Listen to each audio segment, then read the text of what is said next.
안녕하세요. 박수빈입니다. 반갑습니다. 네, 이 자리에 서니까 굉장히 리허설 때랑은 많이 다르고 감회가 새롭네요. 제가 오늘 여러분께 저의 좋은 놀이 경험으로서 소개해드리려는 건 OTT 파티예요. 네, 상당히 파열음이 많아서 지금 딕션에 조금 문제가 있을 수 있는데요. 많이 감안해 주시면 감사하겠습니다. 먼저 OTT 파티라는 거는 여러분들께서도 많이 구독하고 계실 넷플릭스나 왓챠 같은 스트리밍 서비스를 다른 사람들과 함께 동시에 보면서 채팅으로 소통할 수 있는 그런 시스템이에요. 저는 친구들이랑 OTT 파티를 하면서 여러 가지 경험을 했지만 용기가 많이 생겼습니다.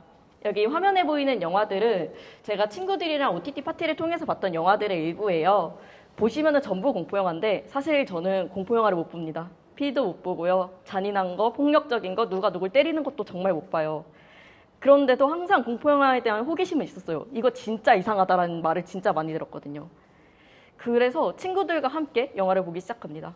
친구들이랑 OTT 파티를 하면서 보기 시작하니까 영화가 나오는 중에도 계속 떠들게 돼요. 그래서 떠들다 보니까 무서운 마음도 많이 반감이 됐고 또 먼저 영화를 봤던 친구가 야 이제 뭐 나온다 눈 감아 하는 식으로 미리 언지를 해주더라고요. 덕분에 저는 5초 동안 눈을 감고 그 힘겨운 시간을 견뎌냈습니다. 이런 식으로 다양한 영화를 접하면서 저도 약간 영화에 대해서 좀 용기가 생기게 되죠. 이 영화도 볼 수 있겠다, 저 영화도 볼 수 있겠다 하면서 저의 영화에 대한 지평도 많이 넓어질 수 있었던 경험이었습니다. 저는 OTT 파티를 하면서 영화를 보면서 하는 대화가 영화를 보고 나서 하는 대화는 좀 결이 많이 다르다고 생각을 해요. 사실 저도 영화가 끝나고 나서 하는 대화를 굉장히 좋아하는데 영화가 끝나고 나서 하는 대화는 상당히 평론적인 얘기를 많이 하게 됩니다. 미장센이 어떻네, OST가 어떻고 이 장면의 인물은 뭘 상징하고 이런 얘기들을 하게 돼요. 하지만 친구들이랑 영화를 보는 중간에 하는 대화는 달라요. 오히려 원초적이고 너무 날것의 것들이 나오죠. 막 소리도 지르고 사실 비속어도 많이 나오고요. 그런 좀 순간순간에 솔직한 감정들이 나오는 게 굉장히 재밌더라고요. 이건 제가 친구들이랑 같이 OTT 파티를 하면서 했던 대화의 일부를 가져온 건데 엥, 오마이갓 이런 얘기도 되게 많이 나오고 뜬금없이 웃는 장면도 나오고요. 사실 이 말들만 보면은 이 영화가 도대체 무슨 내용이고 무슨 맥락에서 저런 소리를 하는지 몰라요. 저게 공포영화일 수도 있어요, 사실. 그런데도 이때 저 대화가 갖는 의의는 저 순간에 저희가 다 함께 있었기 때문에 저희만이 항의할 수 있었던 어떤 대화라는 점이죠. 그래서 순간에 다 같이 한 장면에서 똑같은 감정이 합치되는 그 순간을 즐겼고 그 순간에서 굉장한 카타르시스가 느껴집니다. 그래서 저는 이 카타르시스에 중독이 돼서 OTT 파티를 끊을 수가 없는 지경에 이뤘어요. 누군가는 또 OTT 파티를 보면서 얘기를 합니다. 영화 보면서 계속 떠들게 되면은 집중이 잘 안 되지 않아? 이런 얘기도 많이 하는데요. 만약에 제가 친구랑 집에서 같이 영화를 봤다면은 친구가 저한테 말로 얘기를 하겠죠. 하지만 음성으로 얘기하는 거는 귀에 꽂히기 때문에 제가 그걸 거부할 수 있는 거부권이 없어요. 당연히 영화 볼 때 방해가 되고요. 제가 지금 말하는 것도 여러분께 지금 귀에 꽂히기 때문에 여러분 거부할 수 없는 것과 같은 원리입니다. 네. 하지만 OTT 파티는 대화를 텍스트, 채팅으로 하기 때문에 제가 채팅창을 보고 싶으면 보는 거고 말고 싶으면 그냥 영화에만 집중을 하면 되는 거예요. 영화에 집중만 하고 싶으면 영화 화면만 뚫어져라 보면 되는 것이고 반대로 영화를 보기 싫어 혹은 더 떠들고 싶어 하면 채팅창을 보면 되는 거죠. 그래서 선택적으로 집중할 수 있다는 장점이 있어요. 저는 이런 장점들 때문에 OTT 파티를 굉장히 즐겨하게 됐는데 되게 재밌는 양상이 나타납니다. 처음에는 어떤 영화를 보기 OTT 파티를 시작했다가 이제는 OTT 파티를 하기 위해서 영화들을 골라가는 지경에 이르게 돼요.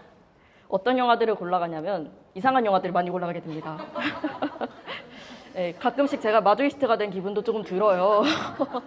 네, 제가 띄움 콘텐츠라고 부르는 영화들이 있는데 화면 보시면 아시겠지만 오로라 공주의 일부죠. 굉장히 이상한 대사가 나오는 네, 그런 모먼트들이 굉장히 많이 나오는 영화들을 골라가게 됩니다. 저희 띄움 모먼트라고 여기서는 부르고 있고요. 이상한 모먼트들이 많이 나올수록 다 같이 경악하고 다 같이 같은 순간을 즐기는 그 순간들이 굉장히 많아져요. 아까 말씀드린 카타르시스의 순간들이 굉장히 많아지는데 이 많은 순간들을 즐기기 위해서 오히려 이상하면 이상할수록 그런 영화들을 택하게 되더라고요. 그래서 이상한 영화가 있으면 이거 골라가자 하고서 갖고 가게 되더라고요. 또 추리물도 굉장히 많이 보게 됐는데 추리물 같은 경우는 이제 시퀀스가 쭉 있잖아요. 인물들 나오고 범인 등장하고 사람 죽고 나중에 알고 보니까 이런 거였네 하는 그런 일련의 과정들이 있는데 이 과정들을 친구들과 쭉 따라가면서 같이 추리 게임을 하게 됩니다. 뭐 다 같이 추리를 할 때도 있고요. 아니 뭐 추리 배틀을 펼치기도 해요. 저희끼리 뭐 얘는 관상이 좀 범인 같아. 아니야 내가 볼 때 와이셔츠 입은 애가 사연이 있어 보여. 이런 식으로 약간 관상학 배틀이 되기는 하는데 그런 식으로 좀 추리 어떤 배틀을 하면서 저희만의 게임이 되는 거죠. 그래서 사실상 추리물은 어떤 추리의 서사를 제공해주는 놀이 도구의 역할을 하게 돼요. 그래서 결국에 콘텐츠, 영화는 장난감이 됩니다. 장난감이고 어떤 놀이의 재료고 또 가십거리가 되기도 하고요. 그런 영화를 제공해주는 OTT 서비스는 저희의 놀이터입니다. 그렇기 때문에 OTT 파티는 결국 저희의 놀이가 되는 거죠. 그래서 제가 아까 저의 좋은 놀이 경험으로서 OTT 파티를 소개해드린 것이기도 해요. 이 그림 유명한데 뭐 다들 아시죠? 뭐 다 교양 있는 분들이 계시기 때문에 아실 거라고 믿습니다. 네, 고흐의 아몬드 나무인데요. 이거는 그 아몬드 나무를 퍼즐로 만든 거예요. 명화 퍼즐입니다. 원래 아몬드 나무 같은 그림은 감상을 목적으로 하는 어떤 매개체죠. 하지만 그것이 퍼즐이 됨으로써 놀이의 매개체, 놀이의 재료가 됐어요. 저는 OTT 파티도 마찬가지라고 생각합니다. 원래 감상을 목적으로 하던 영화가 이제 저희한테는 어떤 놀이의 도구가 됐으니까요. 뭐 혹자는 또 이렇게 말하기도 해요. 뭐 그렇게 영화를 보는 거는 영화에 대한 예의가 아니고 너네 정말 교양이 없는 거고 재밌니? 뭐 이런 얘기도 합니다. 하지만 분명히 말씀드리고 싶은 것은 저와 친구들은 그렇게 같은 영화를 보면서 그 순간을 즐기는 그것이 저희만의 놀이라고 말씀을 드리고 싶고요. 또 결국 영화를 뭐 진지하게 보는 것이든 아니면 OTT 파티를 하면서 보는 것이든 지향하는 건 똑같아요. 영화를 통해서 감정을 승화시키고 거기서 즐거움을 얻는 것이라고 저는 생각하고 있습니다. 네, 이상 발표 마치겠습니다. 감사합니다.